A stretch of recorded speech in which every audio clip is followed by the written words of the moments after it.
هذا هو المكتب ديالي عادة، كل شيء مجموع فيه. حتى وانا بالصدفة غادا انا واختي وانا نشوف هذا، تخيلوا معايا شفتو غير بالصدفة، كان كيعجبني بزاف وكنت كنشوفه في بانترست وانا نلقاه. عرفتو السعاده ديال ديك اللحظه، رجعته عاودته في الصباغه بالبيض ومسحته مزيان وقلت والو غادي ندير معكم فيديو، بالخصوص انه قريب القرايه وخاصني ضروري شي بلاصه نجمع فيها هادشي حيت عندي بزاف. اول حاجه مسحته مزيان واخا يلاه عاد صبغته ونشف. وعندنا هذه اهم ديكور في هاد البلاصه، هي المرايه ديالي الوريضه، غنحط فيها غير داكشي اللي غنبغيه ملي غادي نكون غادا خارجه، بحال هاد النظارات الشمسيه. مازال غنزيد فيه شي حوايج خفاف. هذاك الطابق الاول قلت غادي نخليه ما فيهش بزاف شارجي، داكشي علاش غندير فيه هاد الوريدات البيضين اللي جاو متناسقين مع اللون. وعندنا هذه اللي كنحط فيها فلوسي باش ما نكون غادا خارجه نهز منها الفلوس. النونوس ديالي اللي كيعجبني بزاف صراحه جاو متناسقين مع بعضيات. عندنا هذه ما عرفتش سميتها سله ولا صحن ولا ما عرفتش، المهم غادي نحط فيها هاد الفليلات الفنيين الكيوت حيت كنبغي نجمع بهم شعري.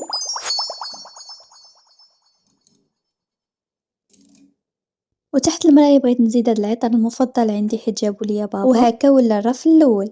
دابا غندوزو للثانيين اللي غنحطو فيه داكشي ديال الادوات المدرسيه والكتب ديال تطوير الذات او القصص. مهم غتشوفوا معايا دابا هذا كتب ديال الدراسه، صراحه نفعني بزاف، عطا واحد اللوك زوين وعجبوني. هادشي كيفتح الشهيه والخاطر ديال الدراسه وداكشي خليك تستعد للمدرسه بشكل مزيان. حتى نتوما تقدروا ديروا هكا، ماشي ضروري يكون عندكم هذا اللي شريت انا. مهم بلاصه خاصه تحطوا فيها داكشي تصنعوها بنفسكم، حيت انا قبل ما كانش عندي وكتصانع الجو ديالي. حطيت كاع الكتب اللي كيعجبوني والكيوت حيت اصلا انا كنشري غير داكشي كيوت. وفي الجهه الاخرى عندنا هاد البلاصه ديال المشروع ديالي الصغير، فيه هاد المذكرات الكيوت زوينين. عندنا ستيكي نوت اللي كيحتاجهم اي واحد، والفلوغيسون اللي كيزينوا لينا الملخصات، وهاد ستيكرز الفنين حتى هما زوينين. وصافي هادو باكات واجدين اللي فيهم حتى هاد المذكره في اللون بنفسجي حيت ما كاينش غير الزرق كنحطهم تماك. وعندنا دابا ستيلوات، هاد ستيلو ديال القلب اللي واخا يكون خطك خايب غادي يزيان معاه حيت الكتابه ديالو رقيقه وفي الكحل فن صراحه. عندي هادو اللي كيلصقوا في الحيط باش نشد بهم الضواء ولا شي حاجه، مازال ما شريتش الضواء. وعندي غير هاد اللي جابت لي اختي كادو حتى هي زوينه. دابا كملنا الرف الثاني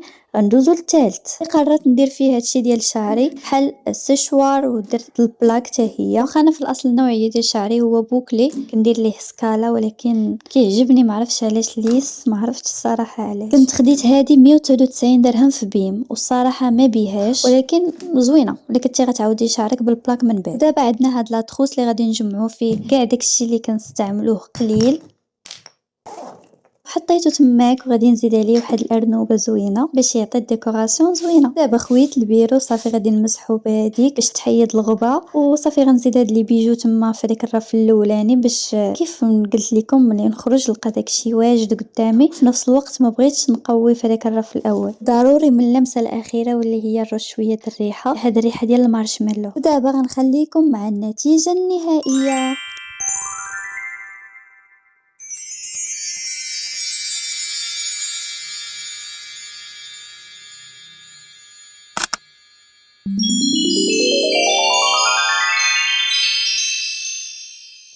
ما تنساوش تقولوا لي كيف جاكم اللوك الاخير، واش تسوقتوا بشكل مزيان، وكنبغيكم بزاف. بسلامه، ما تنساوش لايك سبسكرايب.